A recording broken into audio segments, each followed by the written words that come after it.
바울과 실라가 이제 마게도냐로 건너갔죠. 마게도냐로 건너가서 빌립보 강가에서 귀신 들린 여종 하나를 만나게 됩니다. 그때 그 귀신 들린 여종이 괴롭히자 귀찮게 하면서 괴롭혔죠. 그래서 귀신을 내쫓았습니다. 그런데 그로 말미암아 이 귀신 들린 여종의 주인들이 바울과 실라를 고소했고 이제 감옥에 갇히게 되었습니다. 감옥에 갇혔던 그 밤에 바울과 실라는 감옥에서 기도하고 찬양했고 그때 기적이 일어났죠. 기적이 일어나면서 그것을 목도했던 이제 간수가 함께 세례를 받고 예수를 믿고 뿐만 아니라 그 온 집이 세례받는 그런 은혜가 있었습니다. 그 밤이 참으로 기쁜 밤이었습니다. 바울과 실라에게도 정말 기쁜 밤이었고 간수와 그 온 집안에도 기쁜 그런 밤이었습니다.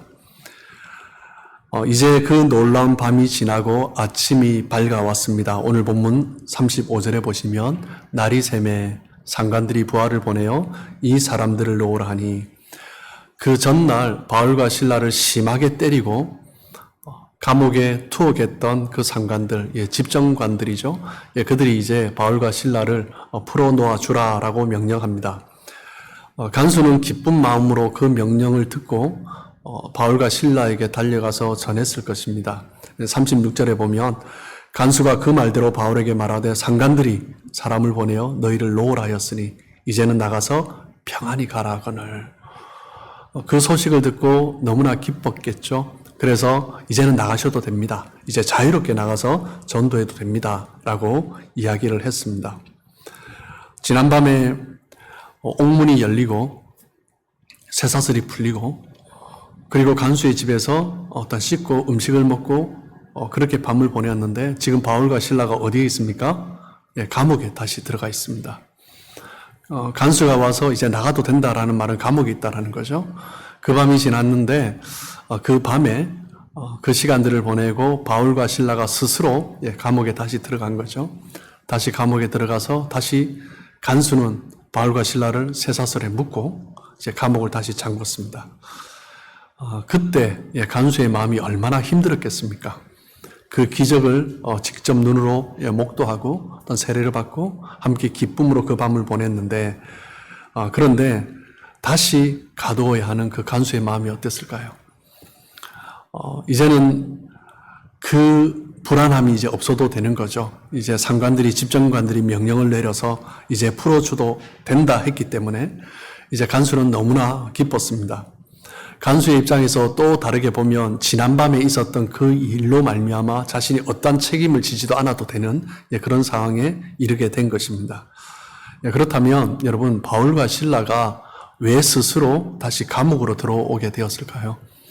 아마 그랬을 것 같습니다. 만약 바울과 실라가 그 간수의 집에서 함께 먹고 난 다음에 루디아의 집으로 돌아갔다면 간수도 어찌할 수 없는 상황이었죠. 만약 그렇게 했다면 이제 바울과 실라에게는 주홍 글씨가 하나 붙는 거죠. 탈옥수라는 주홍 글씨가 붙는 것입니다. 그 탈옥수라는 그 닉네임에 진리의 복음을 증거한다는 것은 쉽지 않았을 것입니다. 그렇기 때문에 바울과 실라는 기꺼이 다시 감옥으로 들어갔던 것입니다. 바울은 우리가 잘 알듯이 육신의 질병도 있었습니다. 그리고 그 전날 정말 심하게 매질을 당했습니다. 온몸이 피투성이가 되었고 상처가 가득했습니다. 그런 상황 중에서 바울과 실라 얼마나 몸이 힘들었겠습니까? 그런데 그 밤에 바울과 실라는 다시 감옥으로 되돌아간 것입니다. 무엇 때문에요? 진리의 복음을 증거해야 되는 그 사명이 있기 때문이죠. 바울과 실라가 감옥으로 되돌아가지 않았더라면 간수 역시 곤란에 처했을 것입니다. 만약에 바울과 실라가 밤에 나가버렸다 이러면 그 책임을 당연히 간수에게 묻겠죠. 뭐라고 묻겠습니까? 어떻게 내통했냐라는 거죠. 그러면서 심한 고문을 당했겠죠. 그러다가 아무것도 모르는 간수는 그냥 그렇게 목숨을 잃지 않았을까 우리가 충분히 생각해 볼 수 있을 것입니다. 간수뿐만 아니라 간수의 가족들까지도 평생 죄인으로 살아야만 하는 그런 상황이 되었을 것입니다. 바울과 실라가 그냥 떠나버렸다 한들 간수는 어찌할 수 없는 상황이었기 때문에 바울과 실라가 씻고 음식을 먹은 다음에 스스로 감옥에 들어갔을 때 간수는 참 감사해 하지 않았을까라는 생각을 해보게 됩니다. 바울과 실라가 어두운 감옥으로 다시 돌아갔습니다. 그때 이제 상관들이 이제 내보내라라고 명령을 했습니다. 그런데 바울과 실라는 나가지 않고 상관들로 하여금 자기들을 와서 직접 데리고 나가라라고 요구를 하죠. 37절에 보면 바울이 이르되 로마 사람인 우리를 죄도 정하지 아니하고 공중 앞에서 때리고 옥에 가두었다가 이제는 가만히 내보내고자 하느냐? 아니라. 그들이 그 도시에 그 성의 집정관들 가장 높은 사람들이 친히 와서 우리를 데리고 나가야 할 것이다 라고 말을 합니다. 바울이 이렇게 요구할 수 있었던 것은 로마 사람을 정당한 재판 없이 매질하였다. 이것은 범법 행위가 되는 것입니다. 그리고 뿐만 아니라 이 로마 사람을 옥에 가두었다. 이것은 더 큰 죄가 되는 거죠. 귀신 들린 여종에게 귀신을 나가게 하고 그렇게 했을 때 그 주인들이 바울과 실라를 뭐라고 고소했습니까? 이 유대인들이 로마 사람인 우리가 받지 못할 풍속을 전한다라고 하면서 고소를 했죠. 이 빌립보 사람들은 자기들이 로마 사람이라는 것에 대해서 굉장히 큰 자부심을 가지고 있었습니다. 그렇기 때문에 그 유대인들을 쉽게 처단하려고 했던 거죠. 그런데 바울과 실라는 혈통적으로는 유대인이 많은데 법적으로 신분적으로 로마 사람이라는 것을 그들이 알지 못했던 거죠.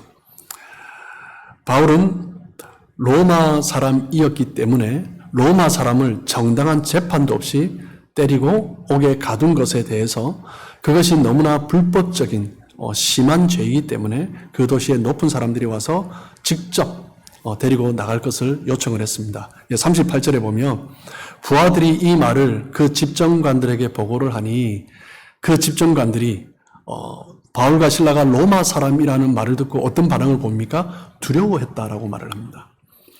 당시에 로마 시민을 향하여서 모독하는 행위를 한 것은 곧 로마 제국을 모독하는 행위로 여겼습니다. 이 말은 무엇을 의미해요? 이 집정관들이 로마 제국을 모독한 것입니다. 그렇기 때문에 자기의 그런 위치도 잃을 수 있는 거죠. 뿐만 아니라 자기들 목숨까지도 어찌 될지 모르는 그런 위험한 범죄를 행한 것입니다. 그래서 그들은 두려워하지 않을 수 없었던 것입니다. 그래서 39절에 와서 권하여 데리고 나가. 그들이 직접 와서 바울과 실라를 어떻게 보면 모시고 나가는 거죠. 그러면서 그 성에서 떠나달라고 청합니다. 더 이상 어려운 일이 없기를 바라는 거죠. 바울의 요구대로 그들이 와서 직접 데리고 나가자 바울은 어떻게 합니까? 바로 떠나지 않고 루디아의 집으로 갑니다. 40절에 보면 두 사람이 옥에서 나와 루디아의 집에 들어가서 형제들을 만나보고 위로하고 가니라. 빌립보 성을 바로 떠나지 않고 루디아의 집으로 가서 그 루디아의 집에 있는 사도행전의 저자죠. 누가와 그리고 오는 길에 더베에서 데리고 왔던 디모데 그리고 믿음의 형제들이 함께 모여 있었겠죠. 그들이 밤새 바울과 실라를 위해서 기도했을 것입니다. 그들을 위해서 바울과 실라는 가서 위로하고 권면하는 것입니다. 밤을 지새우며 기도했던 그 형제들, 그 아침에 바울과 실라를 보게 되었을 때 얼마나 반갑고 기뻤겠습니까? 바울과 실라는 그 믿음의 형제들에게 그 밤에 있었던 일에 대해서 간증을 했을 것입니다. 그 감옥 가운데서 어떤 일이 일어났는가, 어떻게 하나님을 증거했는가, 그리고 간수의 집안이 어떻게 예수를 믿고 세례를 받게 되었는가, 그 밤에 우리가 어떻게 시간을 보냈는가, 그 이야기들을 함께 나누었겠죠. 그것이 디모데와 누가 그 루디아의 집에 있는 믿음의 형제들에게도 정말 기쁜 소식이었고 위로가 되었습니다. 40절 말씀해 보시면 그들을 만나 위로했다라고 말을 하고 있잖아요. 여기서 위로한다라는 단어가 헬라어로 파라칼레오라는 단어인데 이 뜻이 뭐냐면 위로하다라는 뜻도 있지만 권면하다, 교훈하다, 요구하다라는 뜻이 함께 함축되어 있습니다. 바울과 실라는 믿음의 형제들에게 위로하면서 동시에 권면하고 있는 거죠. 훈계하고 있는 것입니다. 우리가 복음을 위해서 살아가다 보면 어렵고 힘든 일이 있다라는 거죠. 그러다 할지라도 지난밤에 하나님께서 함께 하셨던 것처럼 우리에게는 언제나 하나님께서 함께 하시고 또 하나님께서 그 모든 문제를 열어주실 것이기 때문에 어떤 어려움과 고난이 있다 할지라도 두려워하지 말라라는 거죠. 그것을 가르쳐 주고 있는 것입니다. 하나님을 신뢰하고 찬양하고 기도할 때 하나님께서 그 모든 환경 가운데 놀랍게 역사하시는 그 하나님을 기대하며 나가라라고 위로와 권면을 함께하고 있는 것입니다. 바울과 실라는 형제들을 위로하고 권면하면서 그런 다음에 이제 다음 사역지로 향해서 떠나게 됩니다. 여러분, 바울과 실라 위로받아야 될 사람들은 바로 그 사람들 아니겠습니까? 지난밤에 매 맞고 그렇게 심하게 매질을 당하고 피투성이가 된 채 감옥에 내던져졌었는데 위로를 받아야 될 사람은 어떻게 보면 바울과 실라입니다. 그런데 바울과 실라는 그 빌립보 성도들 역시 누가와 디모데 그리고 루디아와 그 집에 있는 사람들 역시 어려움에 처했기 때문에 위로하고 권면했던 것입니다. 1세기에 그리스도인으로 살아간다는 것 자체는 그 삶 자체가 환난 그 자체다라는 거죠. 물론 요즘 예수를 믿는 것도 예수 믿는 것 때문에 우리는 불이익을 감당해야 되고 손해를 봐야 합니다. 그런데 1세기의 성도들이 겪은 그 고난, 환난과는 비교를 할 수 있는 것이 아니죠. 직장에서 손해를 보고 핍박을 당하는 정도가 아니라 직장에서 쫓겨나야 하는 그런 상황이었습니다. 가족들에게 미움을 당하고 핍박을 받는 정도가 아니라 집안에서 완전히 쫓겨나야 하는, 공동체에서 마을에서 완전히 쫓겨나야 하는 그런 상황이었습니다. 그런 일들이 지금 이슬람 국가에서도 일어나고 있죠. 무슬림으로 살아가다 예수를 믿고 난 다음에 그 집에서 쫓겨나고 또 심한 경우에는 아버지에 의해서, 형제들에 의해서, 오빠들에 의해서 목숨을 잃기도 하는 일이 지금도 일어나고 있습니다. 지금 우리는 과거 어느 때보다도 번영한 시대를 살고 있습니다. 그렇지만 그런 세상이라도 사람들은 이 세상을 고해라고 합니다. 고난의 바다라는 뜻이죠. 지금 우리 인생은요, 고난이 없을 수가 없다라는 것입니다. 세상 살아가는 그 자체가 고난의 연속입니다. 고난이 없는 삶이 없고 그냥 그 모양만 다른 거죠. 이 땅에는 고난으로부터 피할 수 있는 피난처가 이 땅에는 없습니다. 그래서 옛날 영화배우 찰리 채플린이 남겼던 명언 중에 그 말이 있죠. 우리 인생은 멀리서 보면 희극이지만 가까이에서 보면 비극이다라고 말을 합니다. 그 이야기는 무슨 이야기입니까? 어떤 인생이든지 그 인생을 들여다 보면 어려움이 없는 사람이 없다라는 거죠. 고통이 없는 사람이 없다라는 것입니다. 사람들 모두가 헉헉거리면서 정말 겨우 살아가는 사람들이 참 많습니다. 부딪힌 상황 가운데서 어떻게 이 상황을 이겨내며 가야 할지 질문을 던져보지만 해답을 찾지 못한 채 그냥 그렇게 살아가는 사람들이 참 많습니다. 자신의 삶 가운데 소망이라는 것을 완전히 끊어버린 채 그냥 살아가고 있는 사람도 참 많습니다. 돌아보면 나만 어려운 것이 아닙니다. 더 어려운 문제를 가진 채 살아가는 사람도 참 많습니다. 사람마다 그 어려움이 다를 뿐이죠. 이 땅에 살아가는 인생 중에 고난에 대한 면죄부를 가지고 살아가는 사람이 한 사람도 없습니다. 모든 사람은 고난 가운데 살아가고 있습니다. 많은 사람들이 상처를 안고 살아갑니다. 부모도 보면 자녀로부터 상처를 받는 그런 부모도 참 많습니다. 자녀는 말할 것도 없죠. 부모로부터 상처를 받고 살아가는 자녀도 참 많습니다. 많은 사람들이 그 상처가 채 아물지 않은 채 살아가고 있습니다.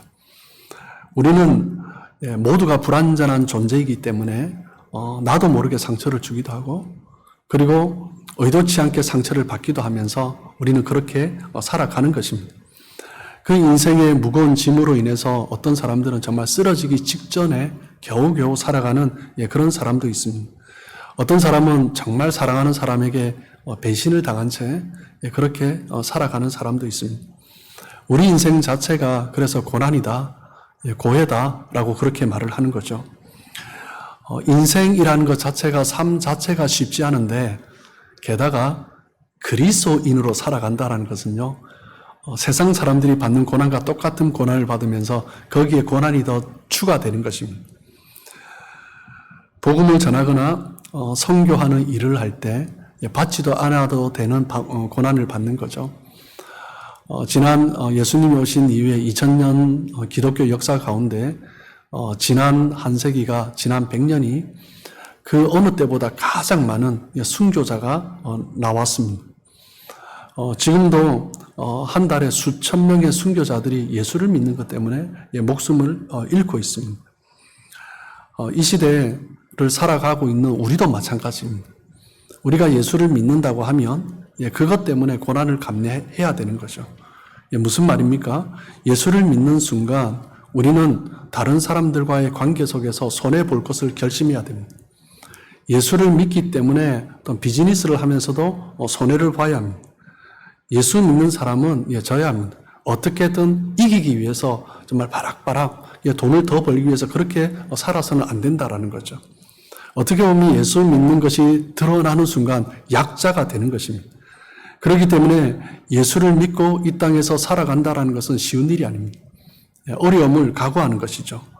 때로는 예수 믿는 것 때문에 이해할 수 없는 비난을 당하고 오해를 받아도 묵묵히 감당해야 되는 것이 우리 그리스도인들입니다.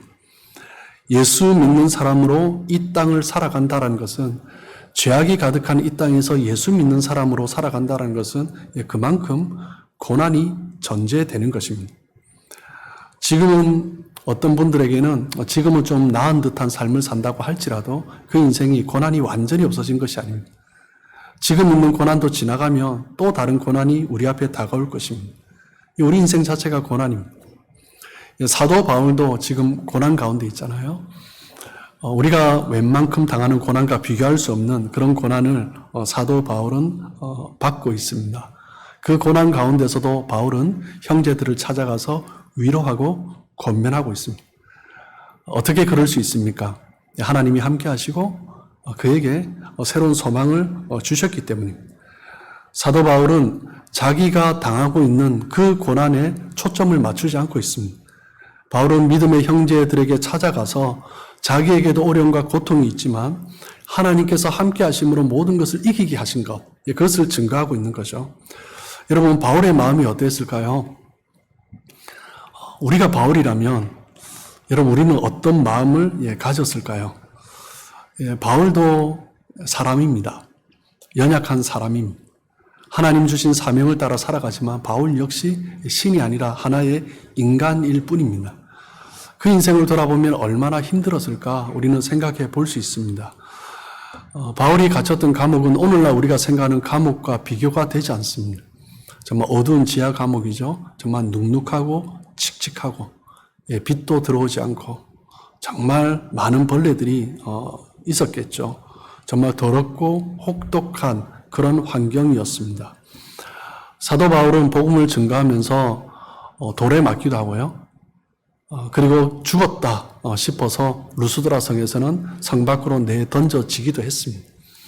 그러다가 2년간의 1차 전도 여행을 마친 후에 안디옥 교회로 돌아갔는데 유대로부터 온 형제들이 말을 하기를 그 2년간에 그 복음 전한 내용이 틀렸다라는 거죠.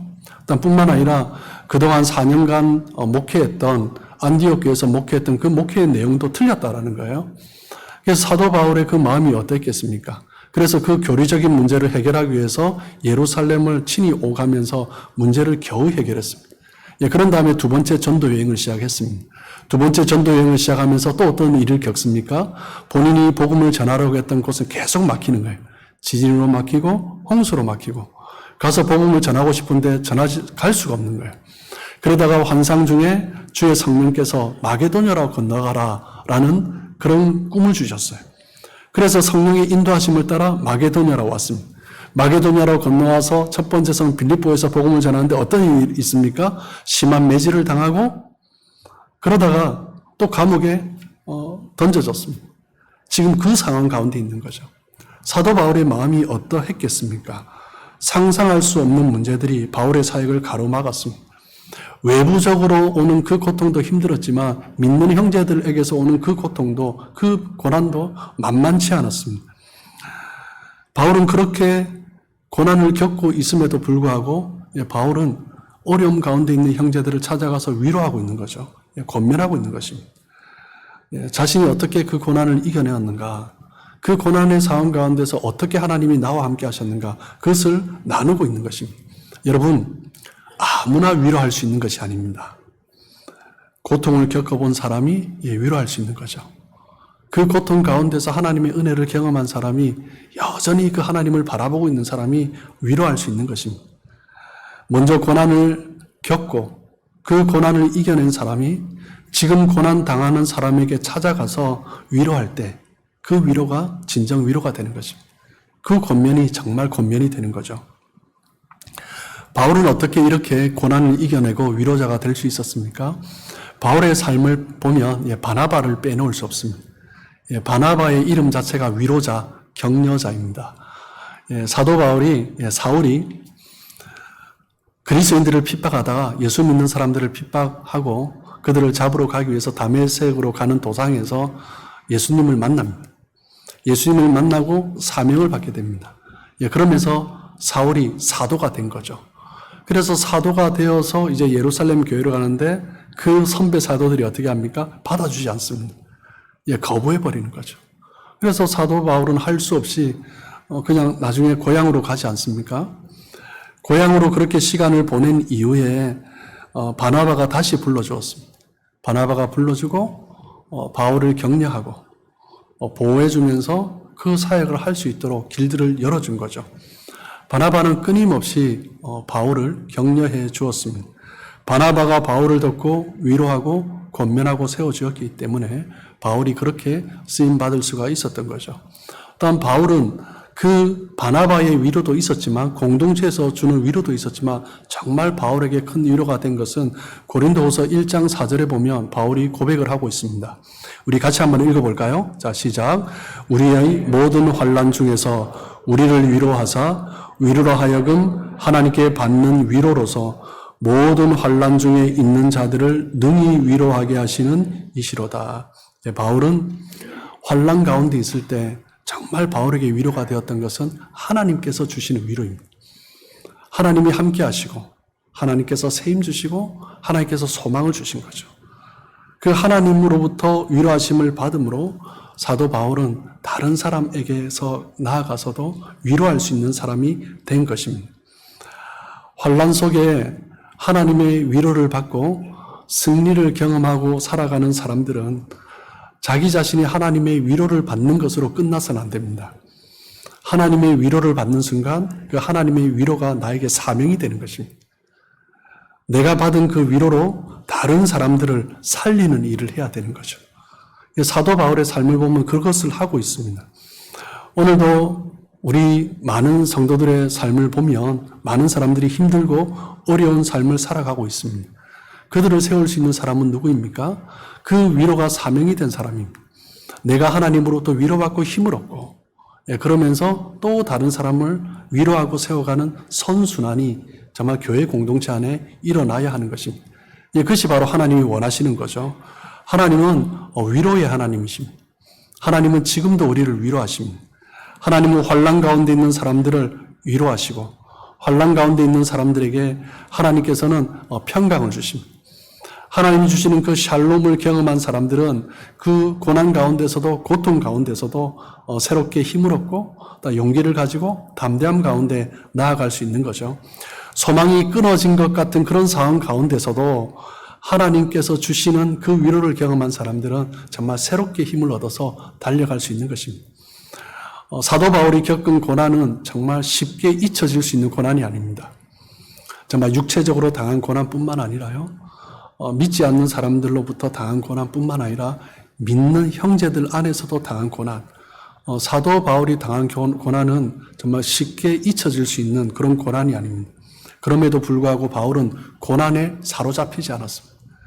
고난을 허락한 자기에게 고난의 통로가 되었던 사람들을 향해서 원망하고 불평하면서 그렇게 인생을 낭비하지 않았습니다. 하나님께서 사도 바울의 그 감정을 사로잡아 주신 거죠. 하나님께서 주시는 그 위로로 말미암아 그 감정 가운데 낭망하지 않고 바울은 힘을 얻고 나아갈 수 있었고 변함없이 하나님이 쓰시는 자리에서 복음을 전하면서 살아갈 수 있었던 것입니다. 하나님께서는 지금도 우리를 위로하십니다. 하나님은 또한 환난 당한 사람들을 위로하시기를 기뻐하십니다. 지금도 믿음으로 살아가고 있고 복음으로 살아가고 있는 사람들, 그것으로 인하여서 어려움을 자초하면서 살아가는 사람들이 참 많습니다. 그 길을 걸어가는 사람들에게 하나님은 지금도 위로하십니다. 하나님의 위로를 받은 우리를 통해 하나님은 또 다른 사람들을 위로하시기를 기뻐하십니다. 아무나 다른 사람들을 위로할 수 있는 것이 아닙니다. 고통 가운데 하나님의 위로를 경험한 사람, 그 사람이 다른 사람을 위로할 수 있는 거죠.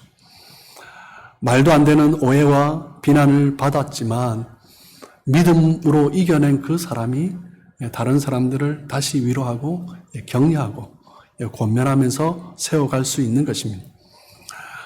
사업에 실패했지만 그 상황 가운데 하나님의 위로를 경험한 사람, 그 사람이 사업의 실패, 어려움 가운데 있는 사람에게 위로자가 될 수 있는 것입니다. 믿음으로 질병 가운데서도 하나님을 바라보고 그 상황을 이겨낸 사람이 정말 어려운 가운데, 질병 가운데 있는 사람을 찾아가 위로해 줄 수 있는 것입니다. 믿음으로 이겨낸 사람은, 믿음으로 이겨낸 경험이 있는 사람은 그 경험을 자기 것으로만 간직해서는 안 됩니다. 다른 사람에게 전해주어야 합니다. 존 파이퍼 목사님이 암투병을 하면서 고민을 했습니다. 왜 하나님께서 나에게 암을 허락하셨을까? 그러면서 결론을 내렸습니다. 그러면서 암투병 위에 쓴 책이 있는데 그 책 이름이 뭐냐면 Don't Waste Your Cancer라는 책입니다. 당신의 암을 낭비하지 마세요라는 책입니다. 암에 걸려서 힘들어하면서 죽어가는 것은 그것은 암을 낭비하는 것이다 라고 생각을 했습니다. 암을 통해서 하나님께서 하실 일이 있다라고 생각한 거죠. 하나님께서 왜 나에게 암을 허락하셨는가? 이 암 통해서 하나님이 분명히 하신 일이 있다라는 거예요. 존 파이프 목사님은 그것을 묵상하면서 이 암을 통해서 많은 사람들을 위로하고 격려하는 것이 하나님의 목적이다라고 생각을 했습니다. 그래서 이 암이 나에게 낭비가 아니다라고 생각한 거죠. 이 암을 통해서 하나님이 사명을 주신 것입니다. 여러분, 내가 실패한 것으로 끝나면 그냥 그 실패는 낭비가 되는 것입니다. 그런데 실패한 것이 실패를 통해서 하나님을 만나고 하나님의 계획을 발견했다면 그 실패는요, 낭비가 아니라 다른 사람을 세우는 은혜의 도구가 되는 것입니다. 고통을 믿음으로 승화시키면 고통이 그 삶 가운데 새로운 비전을 꿈꾸게 하는 통로가 되는 것입니다. 우리가 삶에서 경험하는 아픔, 고통, 실패, 그것을 그냥 경험하는 것으로 끝내면 안 됩니다. 그 아픔이 그냥 버려지는 거죠. 그 고통이 버려지는 것입니다. 그것을 낭비해서는 안 됩니다. 그 아픔과 고통, 실패를 통해서 하나님이 무엇을 하시는가, 그것을 찾아내야 합니다. 그것이 Don't Waste Your Cancer라는 책에서 존 파이퍼 목사님이 증거하는 메시지입니다. 하나님께서는 우리를 위로하실 뿐만 아니라 환난당하는 사람들을 위로하시기를 기뻐하십니다. 그 하나님의 위로하심을 받은 사람이 또 다른 사람을 위로할 수 있는 거죠. 어떤 문제를 이겨내고 승리한 것으로 끝나면 그 이야기는 승리의 이야기가 아닙니다. 승리를 경험한 사람은 그 승리를 나누어야 합니다. 그리고 그들도 승리할 수 있도록 위로하고 격려하고 권면하면서 세워가야 합니다. 그때 함께 승리를 경험하고 진정한 회복을 누릴 수가 있는 거죠. 여러분, 이 세상에는 참된 위로가 없습니다. 이 세상에 있는 모든 것은 다 일시적인 것이고 제한적이기 때문입니다.